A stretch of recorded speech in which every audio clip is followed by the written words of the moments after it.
Hosted by you/Cassie18744. I, 33F, have been married to my husband, 34M, for 4 years, and we've been together for 12 years. After a lot of financial struggles, we bought a house, and we are now planning to have kids. The thing is, a few months ago, my husband fell sick and had to stay home for a while. He decided to pick up an online game and started having weekly sessions with a group of players. Among them is a girl, 30-ish F, and long story short, he fell in love with her. He broke down crying a month ago and admitted it. He told me it built up so gradually that he didn't understand how he felt until it was too late. They started texting privately after meeting and eventually had one-on-one calls together. At some point, he said, she told him she was in love with him, and he realized it was mutual. He said he told her it was impossible but loved her too. They tried to be just friends, but they couldn't resist and continued to show affection for each other but also ventured into dirty texting. She asked if she could meet him face to face, but he refused. So he told me all of this, apologized over and over again, and told me he couldn't control himself. While he loved us both, he said he would choose me no matter what. I was still very upset and slept at a friend's that night to gather my thoughts. I decided to forgive him because he clearly felt guilty and wanted to work it out.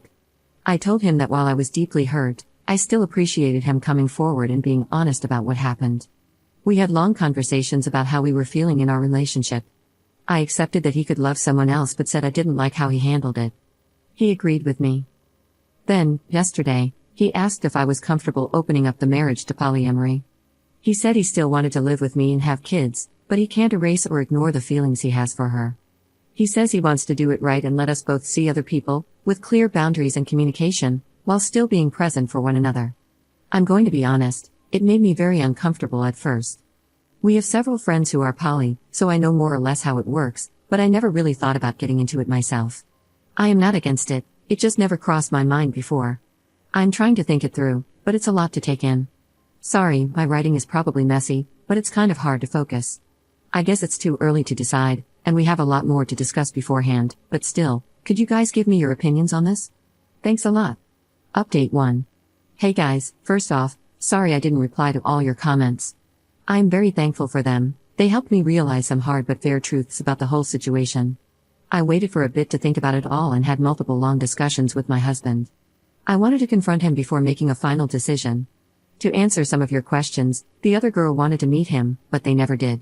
Partly because my husband refused, but honestly, mostly because she lives too far from here.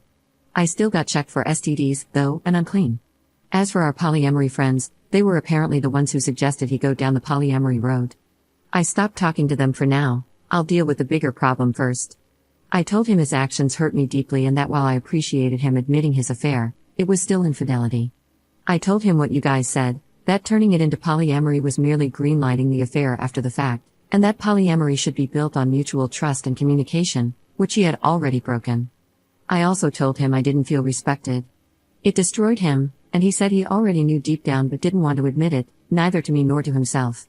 We both screamed and cried a lot. He finally admitted he wanted to open the marriage for selfish reasons.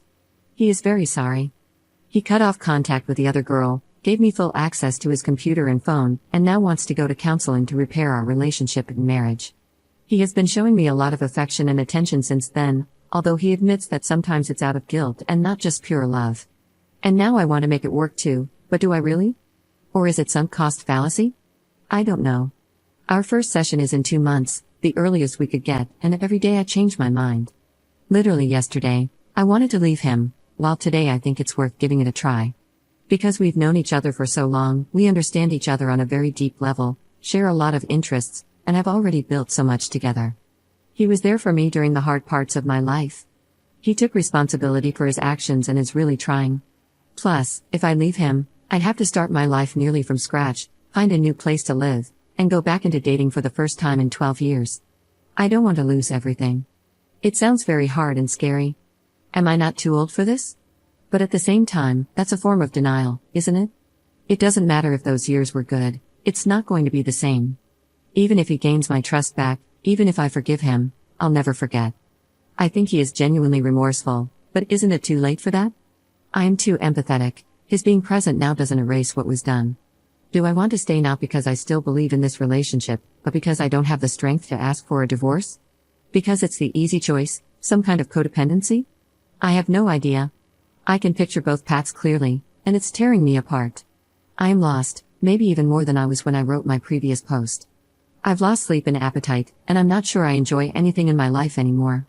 I booked an appointment with a psychologist, for me alone, to help with this whole thing. I am sorry, at this point, I am rambling. I know I am the only one who can decide what's okay and comfortable for me or not. It's ultimately my choice and my choice only. The emotional hell I am going through just makes thinking about that choice very hard and paralyzing. I'll go to both therapies and try to see what to do from here. Edit. A couple of things I should have mentioned but didn't, because putting all of this into writing without omitting something is much harder than I thought. He cut off contact with her because once he told her he was married and wanted us both, she just ran away and broke up with him. Since then, there are times when my husband starts feeling sad or angry because of what's basically withdrawal. He's smart and at least sensible enough not to blame me for that. What kind of marriage did we have before this crisis? It will sound so naive. It's my first and only romantic relationship. We were very close and basically grew as adults together.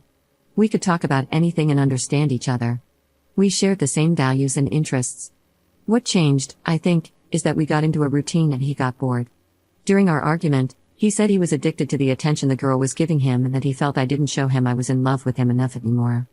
I told him that even if it was true, he should have told me instead of having an affair. On one hand, I have my faults too, and I could accept this as one of them. On the other hand, I was taking care of him and the house while he was sick. I don't think he believes it, and I don't think he means it. But it makes me wonder whether I was actually a good wife for him, even though I am not responsible for his actions. Thanks again for your support, everyone. It's a lot to process, but it helps me so much. Update 2. So, we are divorcing. A huge amount of things have happened over these last 3 months. I'll quickly summarize. So, my soon-to-be ex-husband had an emotional affair online and tried to make me greenlight it by asking for an open marriage, where we'd be allowed to have side adventures. I refused, and his affair partner dumped him. He begged me to try to reconcile with him, to which I agreed while I was actually trying to prepare my exit. We both went to individual therapy, still am. We separated temporarily 3 times, but every time I came back, it went terribly. He was desperate, he kept trying to cross my boundaries, love-bombing me, playing the victim, asking to touch me even though I established I didn't want to, and threatening to off himself if we were to divorce. I could go on and on. This made me finally realize, along with my therapist's help, a lot of self-reflection, and my exchanges on Reddit, that I was in an abusive relationship. Which is an important part, actually the most important part, of this update. Please look up definitions and examples of abuse, because I had no idea that what my husband had been doing all these years, even before the affair, counted as such. In his case, it was psychological abuse, manipulation, gaslighting, guilt-tripping, blame-shifting, and emotional blackmail. Nothing aggressive or mean. This turned me into a very submissive partner over the years, always catering to his needs while erasing mine. I rationalized everything. It happened subtly and gradually, and I was too naive to see it for what it was. His emotional affair and open marriage proposal were the natural continuation of that. Of course, the more I tried to get away from him, the more manipulative he got. Now that I was aware of it, I knew what he was doing, but fighting years of conditioning, even if you recognize it and succeed, is exhausting and disarming. So, earlier today, I brought a friend home to assist me. We sat down, the 3 of us, and I told my husband we were over and handed him the papers. It might sound dumb, but it's genuinely one of the hardest things I've ever done in my life. I was terrified. Yet, he agreed. He repeatedly asked me if I was sure. He reminded me of the family we were planning to have and of our best memories together. He asked, was it all for nothing? Apparently, yes, it was. He was heartbroken, clearly mad and frustrated, but still, he agreed. He signed them and went back to his parents for now. We still have to go through the whole procedure, separate our assets, decide what to do with the house, and all. He still wants us to go to marriage counseling. But right now, I feel free for the first time in months. The last hours have been a mix of tears, celebration, and godly, restful sleep. I have to thank you guys again because my first Reddit post was the wake-up call I needed to eventually and finally get here. Better late than never, I guess. Thank you so much. Lots of love to you all.